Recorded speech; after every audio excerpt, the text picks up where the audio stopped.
Good morning po. Tayo po'y mag-aral ng salita ng Diyos. First Peter chapter 1 verse 5. Sapagkat kayo'y sumasampalataya, iingatan kayo ng kapangyarihan ng Diyos habang hinihintay ninyo ang kaligtasang iyan na ihahayag sa katapusan ng panahon. Shielded and protected by God's power. So yesterday na pag-aralan natin ano po nasa sanlibutan ito or sa mundong ito talagang dadanas tayo ng iba't ibang uri ng pagsubok. Ano po, mababasa rin po natin yan sa 1 Peter chapter 1 verse 6. Sabi rito, ito'y dapat ninyong ikagala kahit na maaaring magdanas muna kayo ng iba't ibang pagsubok sa loob ng maikling panahon. Kasi hindi po natin maiiwasan ang nagaganap sa sanlibutan. Tayo po ay nandirito sa mundong ito at ang Diyos naman ay iingatan tayo. Yun ang kanyang pangako. Kaya kung babasahin niyo po sa English Bible, yung 1 Peter chapter 1 verse 5, ang sabi diyan, we are shielded by God's power. So paano natin ito mararanasan? Kung naalala niyo po, ang Panginoong Hesus may itinurong panalangin sa kanyang mga alagad.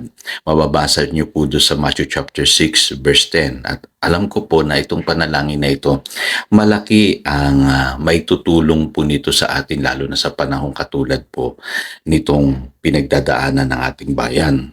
Sabi rito, your kingdom come, your will be done on earth as it is in heaven. So ibig sabihin, kailangan makapaghari ang Diyos dito sa lupa, gaya ng nasa langit. Siguro may katanungan kayo sa isipan, hindi ba pastor nakapaghahari ang Diyos sa mundong ito? Alam niyo po, naalala niyo sabi ng Panginoong Hesus doon sa Luke 17 verse 21, the kingdom of God is within you. Nakakapaghari lamang siya doon sa buhay ng mga nananalig sa Kanya. Kasi po, yung Kanyang paghahari, sabi niya sa John chapter 18 verse 36, is not of this world. So, paano nangyayari yon? Invisible po yung paghahari ng Diyos. Nagaganap lamang po yung paghahari ng Diyos sa buhay ng mga taong nananalig sa Kanya. So, ano ibig sabihin ng Panginoong Hesus dito? Simula po nung siya'y nangaral, dapat po tayo po ay pagharian ng Diyos. Hindi po dapat tayo magtiwala sa paghahari ng sanlibutan o ng mga gobyerno na meron sa mundong ito. Kasi po lahat yan, they will fail. Dahil ang puso ng tao ang ugat ng lahat ng kasamaang nakikita natin sa mundong ito. Ang dapat nating pagtiwalaan ay ang paghahari ng Diyos. At pwedeng makapaghari ang Diyos sa iyong buhay, sa iyong pamilya, kung ikaw ay mananalig sa kanyang anak na si Jesus. Kaya karugtong nung panalangin niya, sabi ng Panginoong Hesus, di ba? Naalala ninyo, bigyan mo kami ng pagkain sa araw-araw. Kasi sa paghahari ng Diyos ay hindi tayo kakapusin, hindi tayo magkukulang. Yun ang sinasabi ng verse 11. Kaya dapat daily tayo po ay humihingi ng provision, ng pagkain sa bawat araw. At ang Diyos naman nangangako, hindi tayo pababayaan. He will supply all our needs. At yan di sa itinurong panalangin ng Panginoong Hesus, sabi na ng verse 12, ay patawarin natin yung mga nagkakasala sa atin kung paano tayo pinatawad ng Diyos. So, sa paghahari po kasi ng Diyos, maghahari po yung forgiveness and love. At yan ang solusyon sa kasalanan. Kapag pinaghaharian ng Diyos ang iyong buhay, ikaw ay matututong magpatawad dahil ikaw ay pinatawad rin ng Diyos.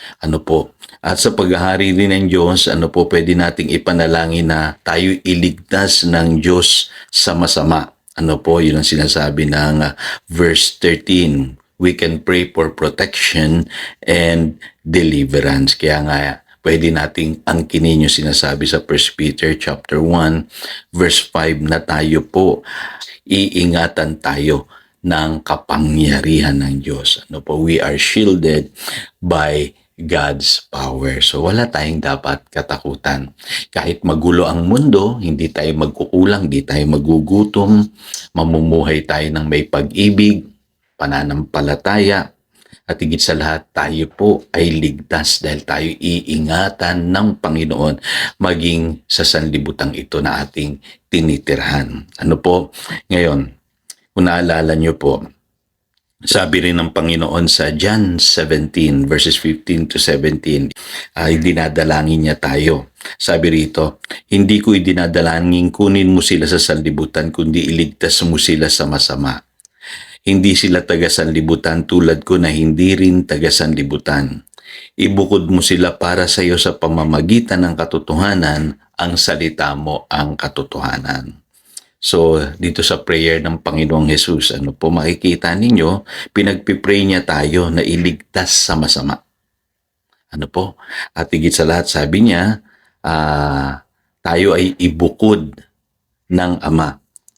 Ano po? Sa pamamagitan ng salita ng katotohanan. So, pwede pala tayong ibukod, i-separate ng Diyos, ano po, sa nagaganap sa mundong ito. Kasi hindi tayo taga-sanlibutan, sabi rito. Katulad ng Panginoong Jesus, tayo'y kabilang sa paghahari ng Diyos. So, ang sikreto po talaga para ang tao po ay ingatan ng Panginoon ay unang-una dapat mapabilang siya sa paghahari ng Diyos. Pangalawang, mamuhay siya sa katotohanan. Pangatlo, ipanalangin or manalangin siya'y pagharian ng Diyos sa lahat ng area ng kanyang buhay. Personal, maging sa kanyang pamilya, sa kanyang kalusugan, sa kanyang pinansyal, lahat ng areas ng kanyang buhay, pwede ang pagharian ng Diyos.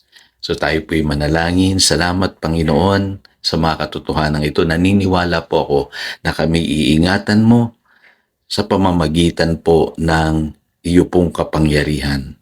Naniniwala kami na kaming mga sumampalataya habang hinihintay namin ang ganap na kaligtasang ibibigay mo sa amin, kami po ay protektado. We are shielded by God's power here on earth. Salamat po, Panginoon. Yan po ang aming panalangin in Jesus' name. Amen.